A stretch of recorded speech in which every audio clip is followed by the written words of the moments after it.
ओम अज्ञानतिमिरन्धस्य ज्ञानञ्जनशलाखया चक्षुरुन्मीलितं येन तस्मै श्रीगुरुवे नमः। नमो ओम विष्णुपादाय कृष्णप्रेष्ठाय भूतले श्रीमते भक्तिवेदांत स्वामिन् इति नामिने। नमस्ते सरस्वते देवे गौरवाणी प्रचारिणे निर्विशेषा शून्यवादी पाश्चात्य देशतारिणे। जय श्री कृष्ण चैतन्य प्रभु नित्यानंद श्री अद्वैत गदाधर श्रीवासदि गौर भक्तवृंद। हरे कृष्णा कृष्ण कृष्णा हरे हरे, हरे राम राम राम हरे हरे। हरे कृष्णा। आप सभी भक्तों का आज की कृष्ण कथा में हार्दिक अभिनंदन है। कल की कथा में हमने देखा किस प्रकार वसुदेव स्वयं अपने पुत्र को ले जाकर कंस को सौंप देते हैं। जरा सोचने का प्रयास कीजिए, क्या कोई पिता अपने पुत्र को, जिससे हम इतना लगाव करते हैं, अपनी संतान हमें जान से भी प्रिय होती है, और हम स्वयं जाकर के उसे मौत के मुंह में डालेंगे? ये बड़ा अद्भुत है। भागवतम में इस विषय में एक बड़ा महत्वपूर्ण श्लोक बताया गया है, बड़ा ही समझने लायक है। उस श्लोक को मैं जरा पढ़ता हूं। उसमें कहा है, किम दुस्सहम नु साधु नाम। साधु के लिए सब कुछ अपने जीवन के अंदर में वो सहन करता है, अपने कर्तव्य का पालन करते हुए। किम दुस्सहम नु साधु नाम। हर एक चीज का, कुछ भी उसके जीवन के अंदर में संकट आए, विपत्ति आए, उसको सहन करता है, लेकिन अपने कर्तव्य का पालन करता है। ये साधु के बड़े महत्वपूर्ण लक्षण है। दूसरा भागवत में कहा है, विदुषाम किम अपेक्षिताम। जो व्यक्ति विदुषी है, जो विद्वान व्यक्ति है, जिसे ज्ञान है, वो व्यक्ति कभी भी अनुकूल परिस्थिति की प्रतीक्षा नहीं करता है अपने कर्तव्य करने के लिए।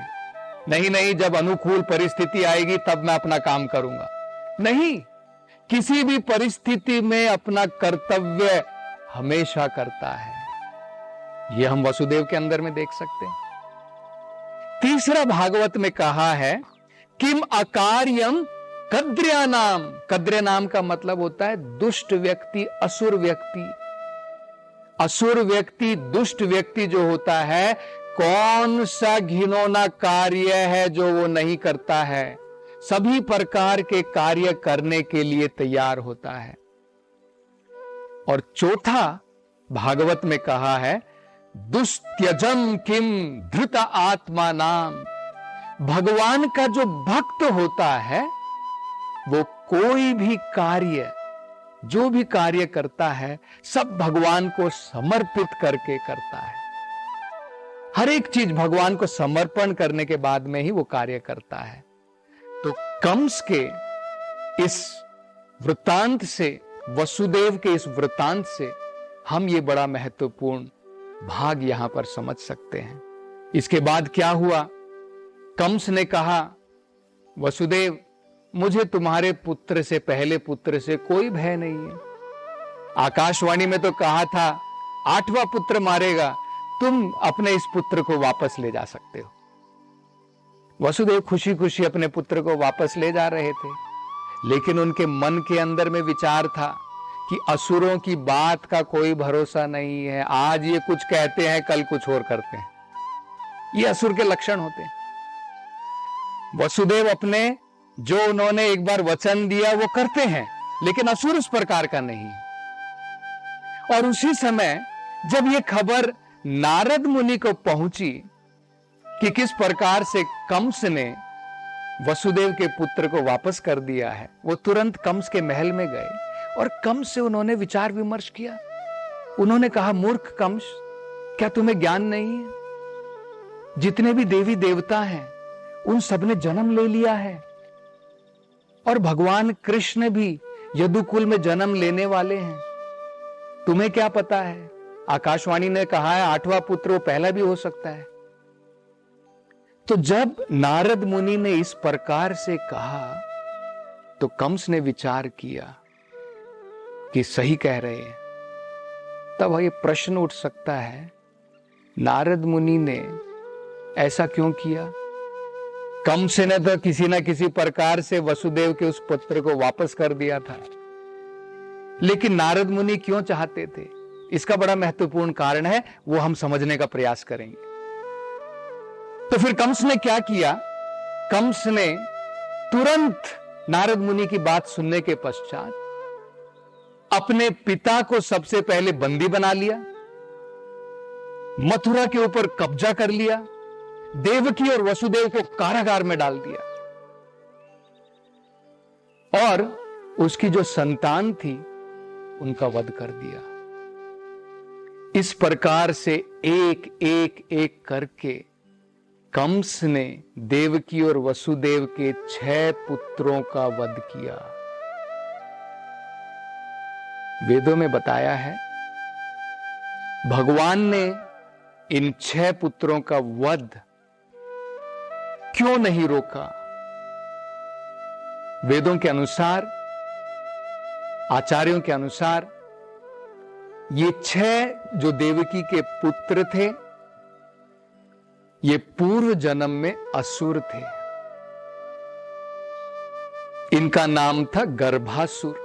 ये 6 गर्भासुर थे, हिरण्यकशिपु के द्वारा शापित थे और अब देवकी के गर्भ में उन्होंने जन्म लिया था। तो इस वृत्तांत से हम समझ सकते हैं, जब तक आसुरिक वृत्तियों का हमारे जीवन से अंत नहीं हो जाता है तब तक भगवान हमारे जीवन में प्रकट नहीं होंगे। हमारा मन भी मारीच का अवतार है और मारीच के 6 पुत्र हैं। वो क्या है?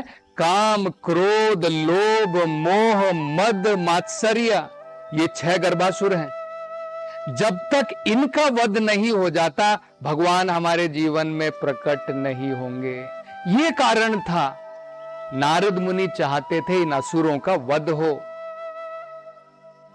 दूसरा, नारद मुनि ये भी चाहते थे कि कंस जितना जल्दी अपने पाप का घड़े को भरेगा उतने जल्दी भगवान आएंगे और कंस जैसे दुष्ट राक्षसों का संहार करेंगे।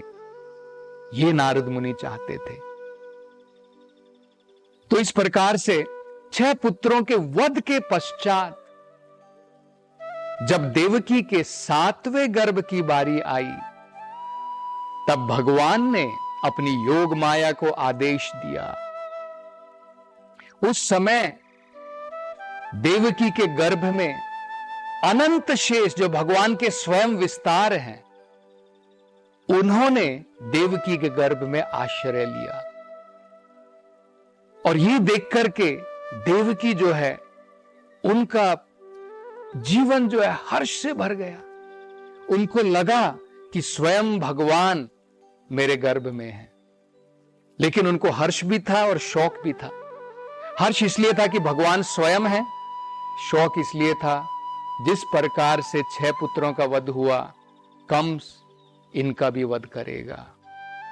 और भगवान ये जानते थे, देवकी का दुख समझते थे, इसलिए भगवान ने क्या किया? तुरंत योग माया को बुलाया और योग माया से कहा, उनको आदेश दिया कि मैं तुम्हें आदेश देता हूं कि देवकी के गर्भ में जो मेरा विस्तार है, अनंत शेष है, तुम उसका स्थानांतरण कर दो देवकी के गर्भ से रोहिणी के गर्भ में। रोहिणी वसुदेव की पत्नी थी जो नंद बाबा के घर में गोकुल में रहती थी कंस के भय के कारण। दूसरा उन्होंने आदेश दिया, 8वें पुत्र के रूप में जब मैं जन्म लूंगा, देवकी के गर्भ में मैं जब आऊंगा, उस समय तुम भी पुत्री के रूप में यशोदा के घर में जन्म लोगी, मेरी बहन के रूप में। और वेद में बताया है, भागवत में बताया है कि क्योंकि योग माया ने जब ये आदेश का पालन किया, देवकी के गर्भ से 7वें जो उनके पुत्र थे उनका स्थानांतरण किया, भगवान ने कहा इसलिए उनको संकर्षण कहा जाएगा, क्योंकि देवकी के गर्भ से रोहिणी की गर्भ की तरफ आकर्षण हुआ, इसलिए उन्हें संकर्षण कहा जाएगा। और क्योंकि वे स्वयं आध्यात्मिक बल के मूल कारण रहेंगे, जिसके द्वारा आध्यात्मिक आनंद की प्राप्ति होगी, उन्हें बलराम कहा जाएगा। वो बल, बलहीन आत्मा न लभ्यः, वेदों में कहा है आत्म साक्षात्कार बिना बलदेव की कृपा से संभव नहीं है, इसलिए उन्हें बलदेव या बलराम कहा जाता है। तो जब इस प्रकार से योग माया ने यह कार्य किया, स्थानांतरण जब किया, भगवान की योग माया के द्वारा किसी को भी यह पता नहीं चला। भगवत गीता में एक बड़ा सुंदर श्लोक है जिसमें भगवान अपने जन्म, अपने कर्म के बारे में बड़े सुंदर तरीके से बताते हैं। जन्म कर्म च मे दिव्यम एवं यो वेत्ति तत्वतः त्यक्त्वा देहं पुनर्जन्म नाइति मामेति सो अर्जुना। भगवान अर्जुन से कहते हैं, जन्म कर्म च मे दिव्यम, मेरे जन्म और मेरे कर्म दिव्य हैं, इस भौतिक संसार के नहीं हैं। और अगर एवं यो वेत्ति तत्वतः, अगर उसको तत्व में कोई सही प्रकार से समझ लेगा, त्यक्त्वा देहम, इस शरीर को छोड़ने के उपरांत, मामेति सो अर्जुना, भगवत धाम में हम वापस लौट जाएंगे। इस भौतिक संसार में क्या है, हम बद्ध जीव जब जन्म लेते हैं और भगवान जब इस संसार में आते हैं, उसका बहुत अंतर है। हम जब इस भौतिक संसार में आते हैं, अपनी इच्छा से नहीं आते। कौन व्यक्ति है जो कह सकता है मैंने चॉइस की थी, मैंने कहा था मैं इस घर में जन्म लूंगा, मेरे मां बाप ये रहेंगे, मेरी शक्ल सूरत इस प्रकार से होगी। हमारी कोई चॉइस नहीं है। लेकिन जब भगवान इस संसार में आते हैं, अपनी मर्जी के द्वारा, अपनी स्वतंत्र इच्छा के द्वारा आते हैं। यह बहुत बड़ा अंतर भगवान के जन्म में और हमारे जन्म में है। हम अपने कर्म के अनुसार अलग अलग प्रकार की देह की प्राप्ति करते हैं। भगवान स्व इच्छा से अपनी योग माया शक्ति के द्वारा, अपनी अंतरंग शक्ति के द्वारा इस भौतिक संसार में आते हैं। तो जब उपयुक्त समय आ गया भगवान का इस संसार में जन्म लेने का, उस समय भागवत में बड़ा सुंदर वर्णन बताया गया है, किस प्रकार से जितने भी समस्त ग्रह थे, समस्त जितने भी नक्षत्र थे, सबने अपनी गतियां, अपने स्थान इस प्रकार से बदल लिए कि मानो बिल्कुल शुभ समय हो गया हो। संयोग होता है ना, बढ़िया संयोग बनाने के लिए ग्रह, राशि, नक्षत्र सभी उपयुक्त होने चाहिए। रोहिणी नक्षत्र उस समय जो है उसका प्रभाव सबसे अधिक था। यह रोहिणी नक्षत्र ब्रह्मा जी के स्वयं नियंत्रण में है और बताया जाता है धरती के ऊपर जितनी भी नदियां थी सब की सब पानी से परिपूर्ण हो गई। सभी तालाबों में सुंदर कमल के फूल खिलने लगे। सारे जितने भी वन थे पशु पक्षियों से भर गए। मोर जो है बढ़िया सुंदर नृत्य करने लगे। अनेकों प्रकार के पक्षी मधुर स्वर में गीत गाने लगे। हवा भी मंद मंद चल रही थी और जितने भी पुष्प थे जो खिले हुए थे, उनकी खुशबुओं को लेकर के एक जगह से दूसरी जगह ले जा रही थी। वहां पर स्वर्ग लोक में, गंधर्व लोक में अप्सरा और गंधर्व जो है सुंदर गीतों के द्वारा भगवान के आगमन के लिए प्रतीक्षा कर रहे थे। तो इस प्रकार का जब सुंदर वातावरण सब जगह हो गया, यहां तक कि भागवत में बताया है कि जब भगवान जन्म लेने वाले थे, क्योंकि उससे पहले कंस ने इतने अत्याचार किए थे कि सभी घर के अंदर में अग्नि भी नहीं जलाई जाती थी, भगवान के लिए यज्ञ भी नहीं हो पाते थे। लेकिन अब खुशी खुशी सभी जगहों पर अग्नि भी प्रज्वलित होती थी। तो जब इस प्रकार से सब जगह सुख समृद्धि का वातावरण हो गया, शांति हो गई, उस समय में भगवान जो है इस भौतिक संसार में उन्होंने जन्म लिया। और भागवत में ये बड़ा सुंदर वर्णन दिया है भगवान का जन्म किस प्रकार से हुआ। भागवत में कहा है, सबसे पहले भगवान वसुदेव के मन में उन्होंने प्रवेश किया। वसुदेव के मन से भगवान देवकी के मन में गए, देवकी के मन से भगवान ने देवकी के गर्भ में प्रवेश किया। भला हम बद्ध जीव कहां इस प्रकार से जन्म लेते हैं? हम बिना माता पिता की सहायता से, पिता जीव को अपने वीर्य के द्वारा जब माता के गर्भ में छोड़ता है, तब जाकर के हमारा जन्म होता है। लेकिन हम यहां पर देख सकते हैं भगवान का जन्म कैसे हुआ। तो देवकी के गर्भ में प्रवेश करने के बाद भगवान कृष्ण ने किस प्रकार से जन्म लिया, इस कथा की चर्चा हम कल करेंगे। हरे कृष्णा। हरे कृष्ण मूवमेंट के संस्थापक आचार्य श्रील प्रभुपाद की हार्दिक इच्छा थी कि भगवान श्री कृष्ण और श्रीधाम वृंदावन की महिमा का पूरे विश्व में प्रचार हो। हमारी आगामी मंदिर सह सांस्कृतिक परियोजना वृंदावन चंद्रोदय मंदिर श्रील प्रभुपाद के इसी उद्देश्य को समर्पित है। परियोजना के मध्य में भगवान श्री कृष्ण का एक भव्य मंदिर होगा, जिसमें हरी वनस्पतियों से आच्छादित सुंदर बगीचे, स्वच्छ जल की झीलें और छोटे छोटे पहाड़ियों से गिरते हुए झरने होंगे, जो मंदिर परिसर को अत्यंत ही सुशोभित करेंगे। यह परियोजना वृंदावन को विश्व मानचित्र पर एक अनुपम छवि प्रदान करेगी। हम आपसे अनुरोध करते हैं कि इस भव्य मंदिर के निर्माण में हमारा सहयोग करें।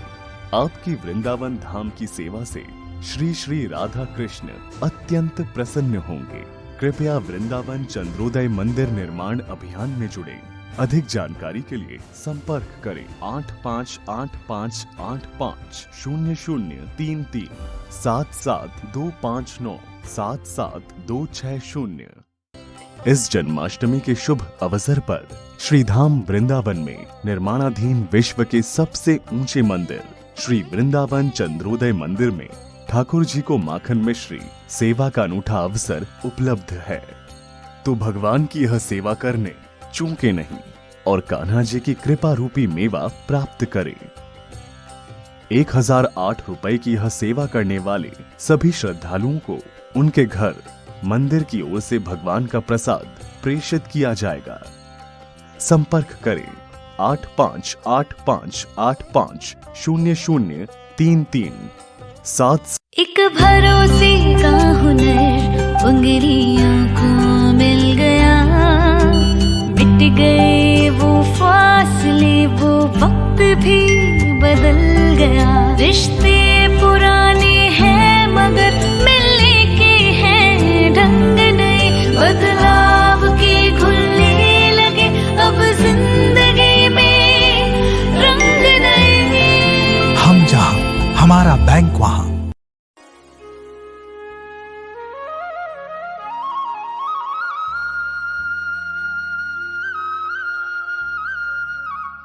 हल्दीराम परिवार की ओर से आप सभी को जन्माष्टमी की हार्दिक शुभकामनाएं।